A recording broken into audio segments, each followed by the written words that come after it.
Hello साथीहरु, welcome back again to my mini vlog of packing for 15 days college camp. As you all know, I am an engineering student अनि यो चाहिँ मेरो last year हो. So यो पालि कलेजले चाहिँ क्याम्प हाम्रो बाहिर लग्दैछ.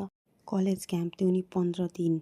ओ my God, packing so much है. दिमागमा के चल्दैछ लिस्ट बनाए, त्यो अनुसारले अब लिनु पर्यो. झन् अहिले गर्मीको टाइम, त्यही अनुसारले कपडाहरू राखेँ अनि त्यसपछि औषधिमा लिनु पर्यो. अहिले गर्मी धेरै छ नि त. अनि यु नेभर नो कति बेला के जरुरी पर्न सक्छ. त्यो नि हाम्रो फिल्ड भने अहिले चितवन एक्सट्रिम गर्मी हुन्छ त्यहाँ.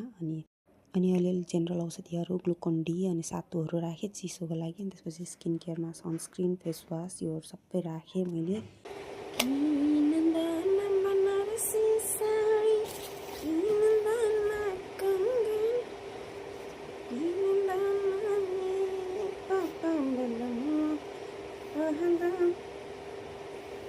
र अब गाना पनि सुनिहाल्नु भयो. मेरो आवाज कस्तो छ भनिदिनु होला. अनि यसो अलिअलि ट्राई गरेको फिल्डमा कस्तो देखिने हो लुक. भूत देखिन्छ पक्कै पनि.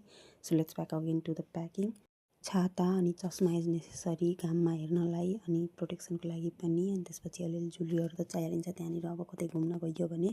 अनि अब आउँछ सामान अटाउने, कसरी अटाउने हो यो ब्यागमा. मैले जसो तसो सामानहरू हाल्दैछु. अब कता के हुन्छ त्यहाँ गएर खोज्दाखेरि फेरि एउटै नभेट्ने होला. एउटा ब्यागमा कपडा, एउटा ब्यागमा यसो स्किन केयर अनि अरू सानोतिनो सामानहरू मैले राखेको छु अलि भेट्न सजिलो होस् भनेर. अब त्यहाँ गएर खोज्दाखेरि के हुन्छ अब त्यो त्यही थाहा हुन्छ.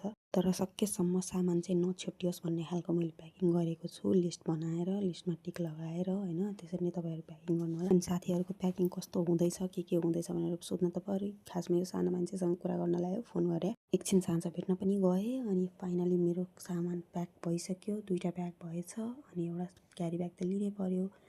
अनि रातिमा मैले खाना पकाएँ, मिठो गरी खाना पकाएर. अनि त्यसपछि अब भोलिदेखि होटेलको खाना कस्तो हुन्छ. त्यही भएर आजलाई यति नै. अब thank you so much for watching.